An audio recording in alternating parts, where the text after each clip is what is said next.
যখন কোনো ব্যক্তি কোনো ক্লায়েন্টের পক্ষে আইনজীবী হিসেবে নিযুক্ত হবেন, আদালতের অনুমতি ব্যতিরেকে তিনি সেই মামলা পরিত্যাগ করতে পারবেন না বা দায়িত্ব পালনে অস্বীকৃতি জানাতে পারবেন না। শেখ হাসিনা যিনি পলাতক আছেন, অন্য একটি মামলায় সাজাপ্রাপ্ত, তার জন্য গত তারিখে জনাব জেরাই খান পান্না আইনজীবী হিসাবে নিয়োগপ্রাপ্ত হওয়ার আকাঙ্ক্ষা ব্যক্ত করেছিলেন।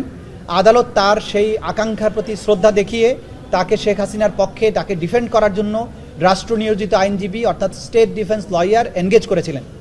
কিন্তু দুঃখজনকভাবে জনাব জেরাই খান পান্না নিয়োগপ্রাপ্ত হওয়ার পরে সোশ্যাল মিডিয়ায় বক্তব্য প্রদানের মাধ্যমে অনেকগুলো কথা বলেছেন, যেগুলো আদালত বলেছেন, যেগুলো কন্টেমশাস। উনি বলেছেন তার ক্লায়েন্টের নাকি এই আদালতের প্রতি আস্থা নাই। এই ধরনের কথা কোনো আইনজীবী বলতে পারেন না। আদালত তাৎক্ষণিকভাবে তাকে তলব করে আদালতে উপস্থিত হতে বলেছেন, কারণ তিনি একটা চিঠি লিখে রেজিস্ট্রার মহোদয়কে বলেছেন যে এই মামলা তিনি আর পরিচালনা করতে চান না। আমাদের আন্তর্জাতিক অপরাধ ট্রাইব্যুনালের রুলস অফ প্রসিডিউরে সুস্পষ্টভাবে উল্লেখ আছে, যখন কোনো ব্যক্তি কোনো ক্লায়েন্টের পক্ষে আইনজীবী হিসেবে নিযুক্ত হবেন, আদালতের অনুমতি ব্যতিরেকে তিনি সেই মামলা পরিত্যাগ করতে পারবেন না বা দায়িত্ব পালনে অস্বীকৃতি জানাতে পারবেন না। জনাব পান্না দায়িত্ব আদালত থেকে ওপেন কোর্টে নেয়ার পরে তিনি চিঠি লিখেছেন, যেটা আইনসম্মত হয়নি, এটা আদালত অবজারভেশন দিয়েছেন।